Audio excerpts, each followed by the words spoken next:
Hi Sagittarius, this is Seth from Comingouttarot. If you've been here before, welcome back. If you haven't been here before, welcome. My goal is to confirm where you are today or give you the steps you need to achieve your goals tomorrow. I hope that I'm helping to do that by giving you some insight into your last week of September.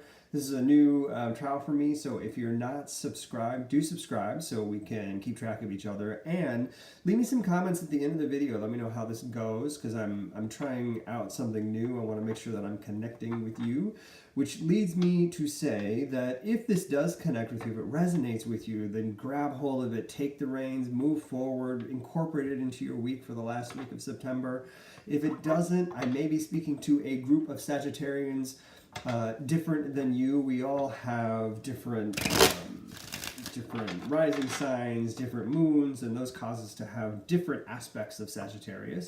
So if this resonates with you, then I'm connecting with a group of you, likely a large group of you that is Sagittarian, and for those of you that it just may not resonate with, that's okay. Come back next month, figure it out. Maybe I'll be tighter in on where you are than I am in this first try, this first go round. So let me know, help me out so I know how it's going. In the meantime, let's focus on Sagittarius. I have a good friend who's a Sagittarius. And what the conditions are for this last week of September surrounding Sagittarius, specifically around their health, wealth, and relationships. All right, let's see where this lands. Ooh, you're the second group to get two major arcana cards. Only before you has Scorpio. Everybody else has actually gotten one. Surprisingly, there's been none that have gotten none. But he's gotten at least one. All right, so health, we've got the Seven of Swords. Wealth, we've got the Emperor. And relationships, we've got the Moon, which Scorpio also had. Interesting. Okay, so first off, overarchingly, there is no earth element in this reading at all. There's nothing that's being manifested. However, there's some brain power, there's a lot of drive, and there's an emotional state. So we're going to get into all of those, but you're also not like physically creating anything. You're not driving anything to an actual physical completion, and I think that's interesting. Still, there's a lot of life lesson going on here, and we're going to come to that when we get deeper into the wealth and relationships, because you're learning something around money and people, and we're going to find out what that is. So first, let's start out with health. Seven of Wands in the health position, Seven of Swords in the health position. There's a lot of like mental health concern right now. So are you in a space where you're actually able to manage all the information that's coming your way, or is it creating complete and total overwhelm? If that's the case, you may not have the right balance in your life in order to keep track of everything that's going on. It may just be too much. It could also be that there's autoimmune issue here, or there is something like that, I forget what it's called, but it's kind of like this brain fuzz that a lot of people with fibromyalgia get, where they just, it gets so overwhelming they can't focus, and it's kind of a hazy thing. That could also be an issue that's going on here for Sagittarians. Sagittarians can take on so much. It's amazing to me that that you don't lose track of everything that's going on, that you don't drop all these balls. So Sagittarius, it may be too much at this point, and you may need to put something down so that you can realign and refocus. It is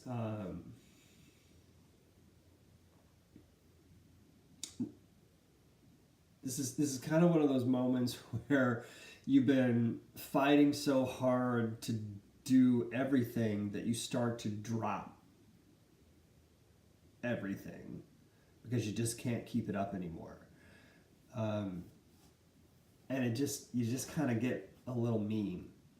So in order for your health to continue, to not continue in the way that it looks like here, which is solid confusion, frustration, dropping the ball, where you're not taking care of yourself and you're out of balance.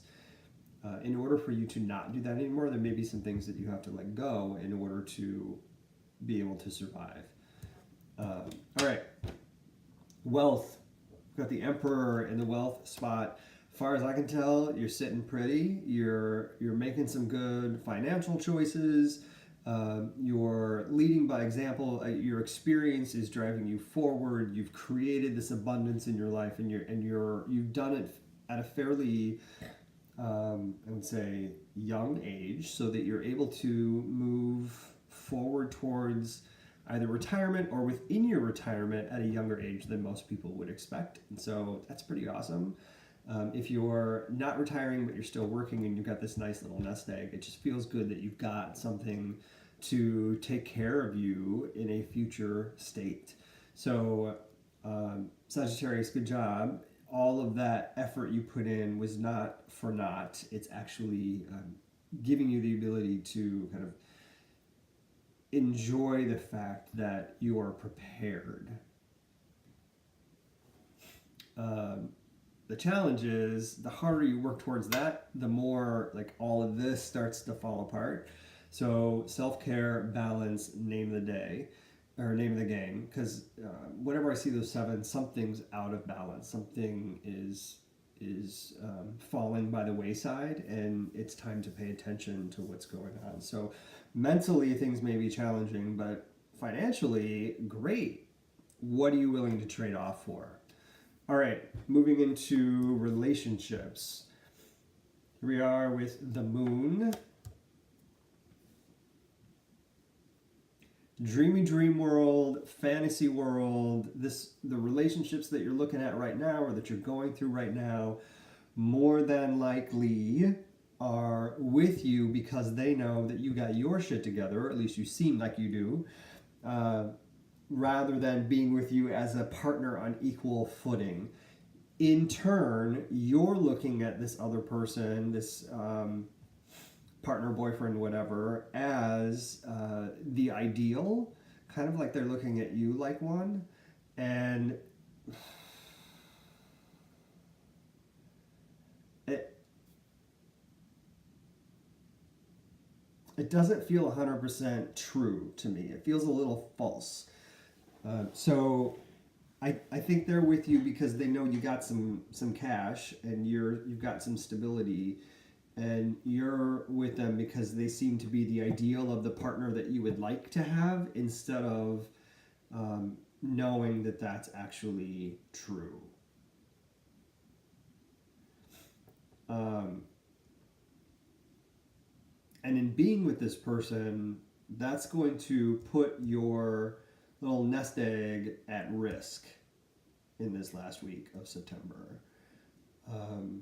Not that you lose it, it puts it at risk.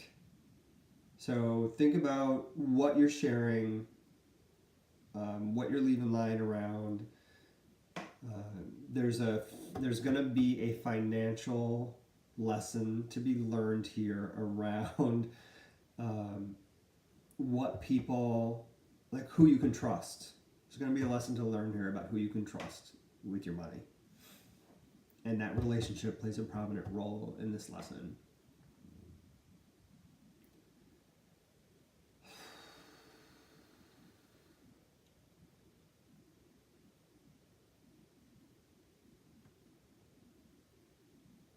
You may even find that you have to, excuse me, I've been talking for a little while. You may even find that you have to deal with this person legally, and that's gonna wreck you for a minute. It's gonna cause you to withdraw and question things about yourself. So get ahead of that now. Make sure that financial information is protected, that you know who's in your house and why they're there and what they have access to. Because how well do you really know them? How well do you really know them? All right. I hope this is helpful, Sagittarius. If it is, please leave me some comments below. I'd love to hear about if this format is useful to you. I'd love to hear about if monthly makes sense. And I'd love to hear about if this is something that you would put into part of your routine in your life so that you can be successful on a monthly basis. Leave me some messages at the bottom. You can also find out more about me over at Comingouttarot.com. And if you're interested in having readings with me, you can book those over there as well. And there's also a link in the box at the bottom where you can find out more about how to connect with me. Thanks, everybody. Hope you have a good rest of your weekend.